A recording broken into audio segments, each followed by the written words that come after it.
Click the bell icon to get latest videos from Ekeeda.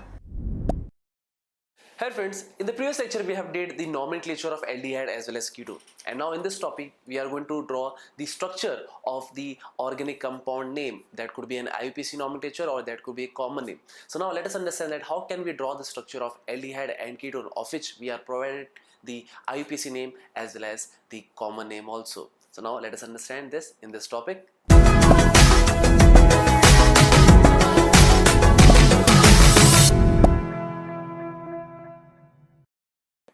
So friends, now we are going to talk about that how can we draw the structure of the organic compound for aldehydes and ketones, for which there could be an IUPAC nomenclature that could be provided to us, or they could also provide us a common name. So let us understand that how can we draw the structure of those. So starting with the first one, that is we have that is 3-hydroxybutanol. So it is easy to understand, that is, since the name ends with Al, obviously it would be an aldehyde. But if you talk about the total number of carbon in a straight chain, since it is butanol, that means it represents the butane whenever it is in the term of an alkane.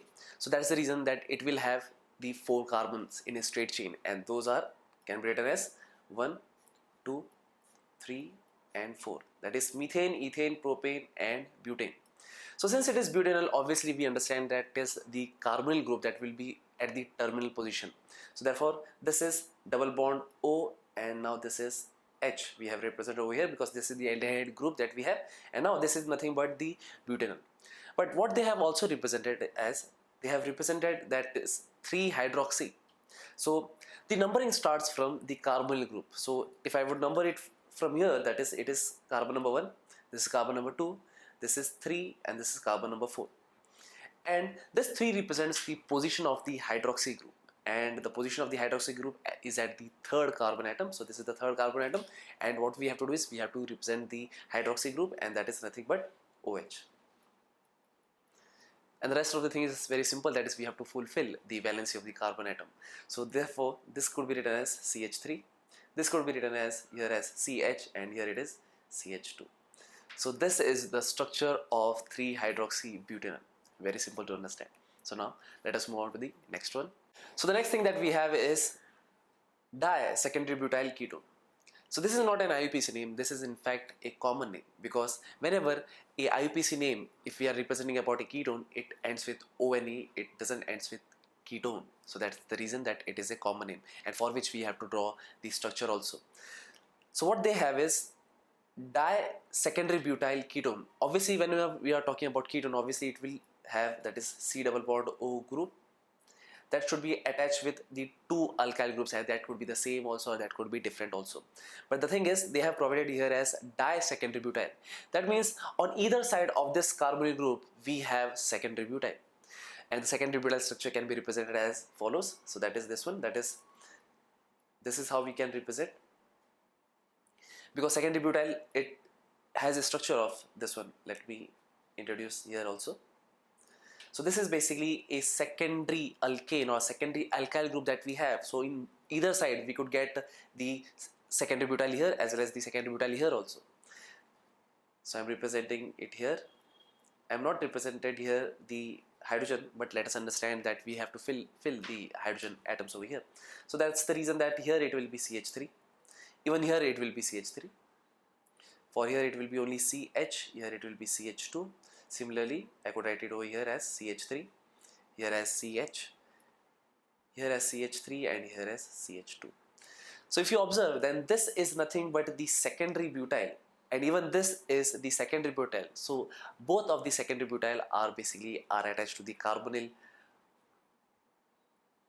group, and that's the reason the name is di-secondary butyl ketone. In fact, we could also give the IUPAC nomenclature to this one, but that's the reason that we have to be ready, that we have to understand that how can we give the structure not only to the IUPAC nomenclature of an aldehyde or ketone, but we could also give the structure to the common names, that is for aldehyde and ketone. So this was the second one, and now let us move on to the next one.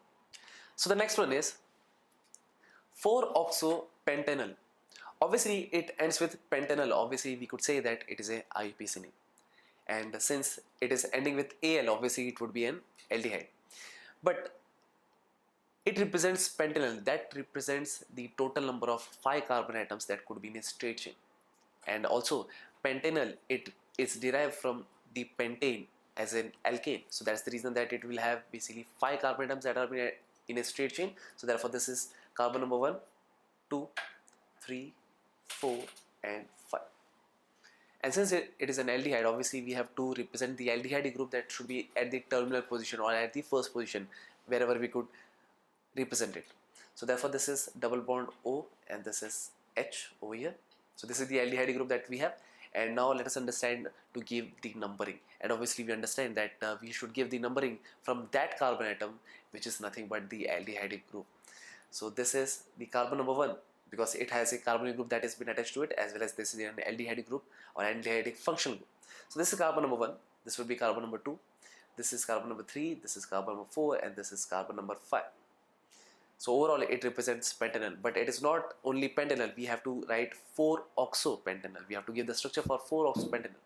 So that's the reason that at carbon number 4 it represents oxo. Oxo means there's a presence of oxygen at carbon number 4. So this is what the 4-oxopentanol is, but it is not complete because we have not fulfilled the hydrogen yet.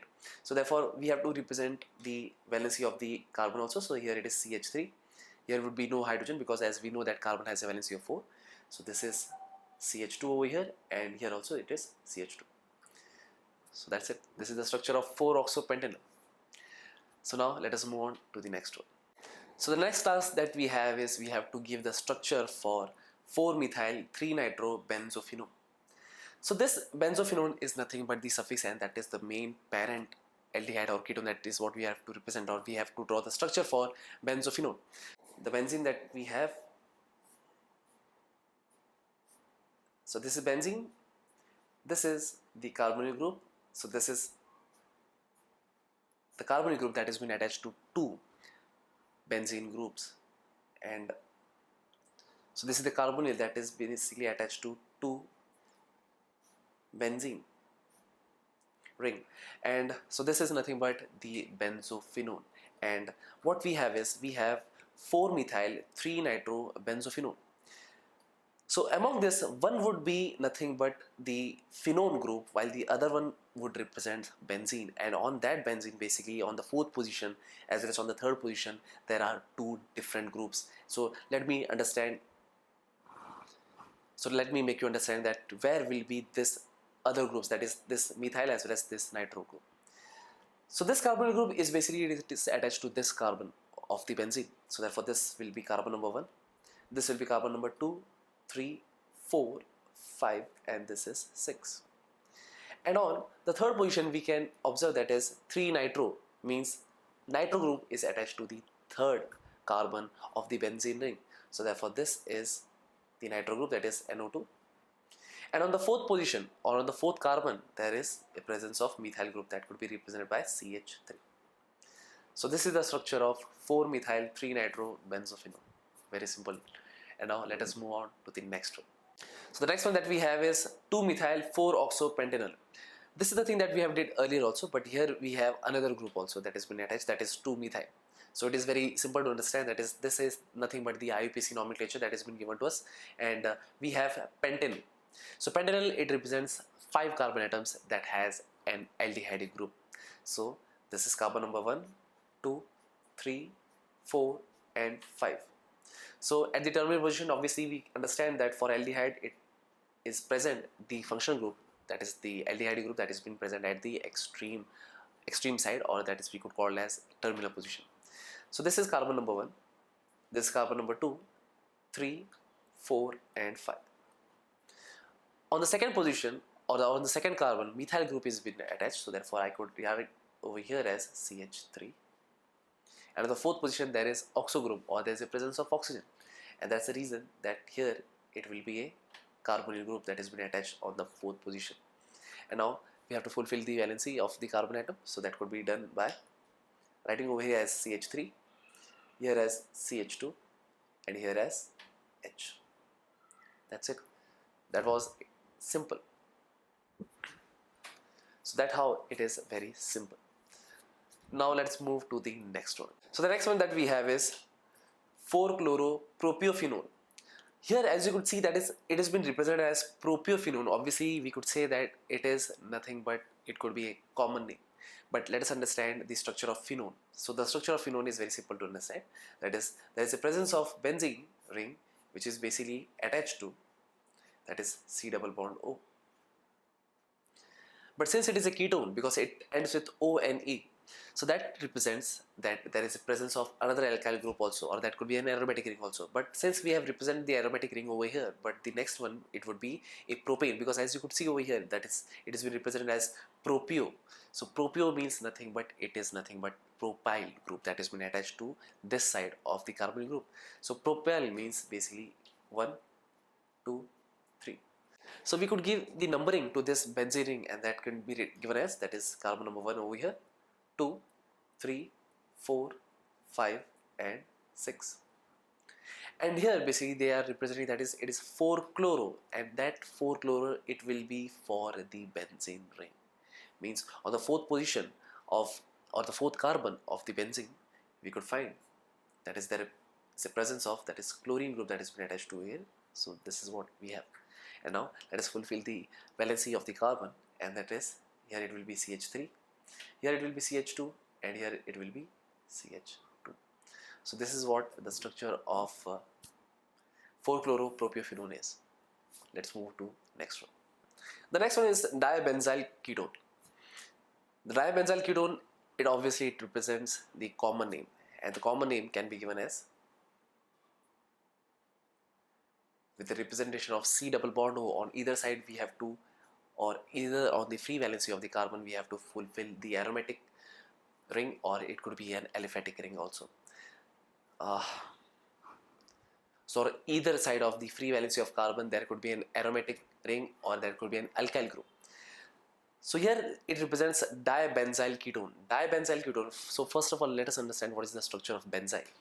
Benzyl is nothing but it represents a benzene which has basically CH2 group that has been attached to it, and this is nothing but the benzyl group, and this is what we have to attach on either side of this C double bond O. That's how it will become dibenzyl ketone. So this is the structure of the dibenzyl ketone that I am representing over here.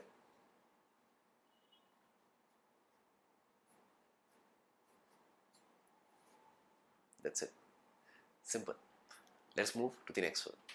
So the next one is cyclohexane 2-in-1-one. Obviously it represents, that is, it is a IUPAC nomenclature for ketone, and since it is nothing but cyclohexene one, that means this is a ring structure of hexene, cyclohexene we could say. So for that we can draw the structure as, this is carbon number 1, if I would say carbon number 1, 2, 3, 4, 5, and here it is 6. So let us give the number to this carbon atoms, and this is carbon number 1, I would give 2, 3, 4, 5 and 6. So this 2 represents, that is hex 2-ene, this represents there is a double bond between carbon number 2 and carbon number 3. So here it is what we could represent.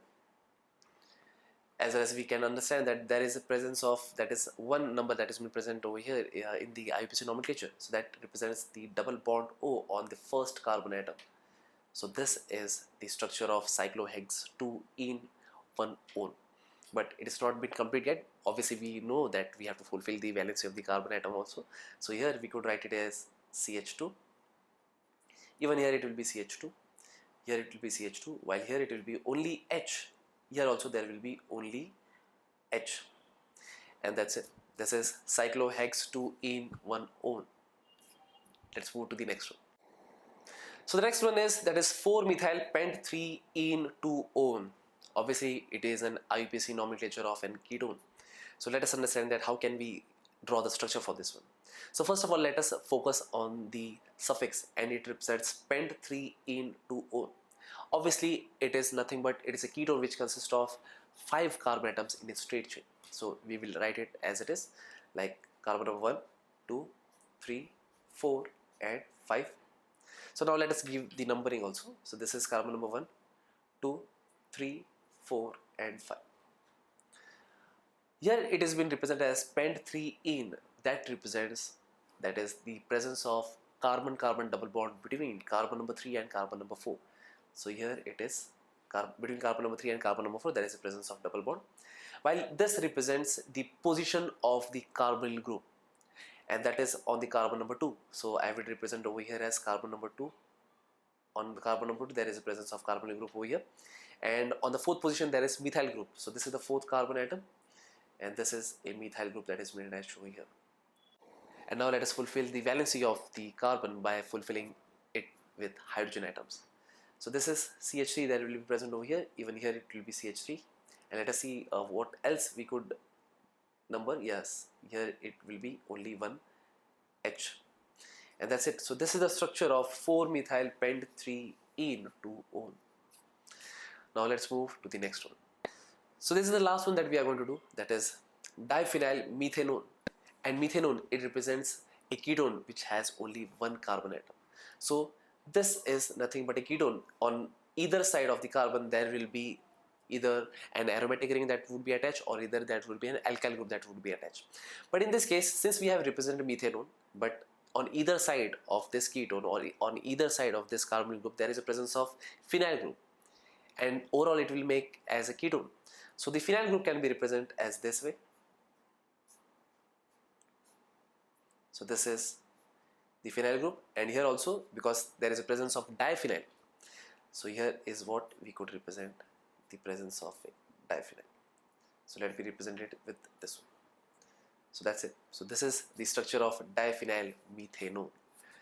So that's it. So thank you friends for watching this video. I hope you have understood that how can we draw the structure not only for the IUPAC nomenclature of aldehyde and ketone, but also for the common name of aldehyde as well as ketone. So this is what I want to teach you, and that's it. So thank you friends for watching this video. I hope you'll share this video with your friends, and yes, don't forget to subscribe Ekeeda channel. Thank you so much.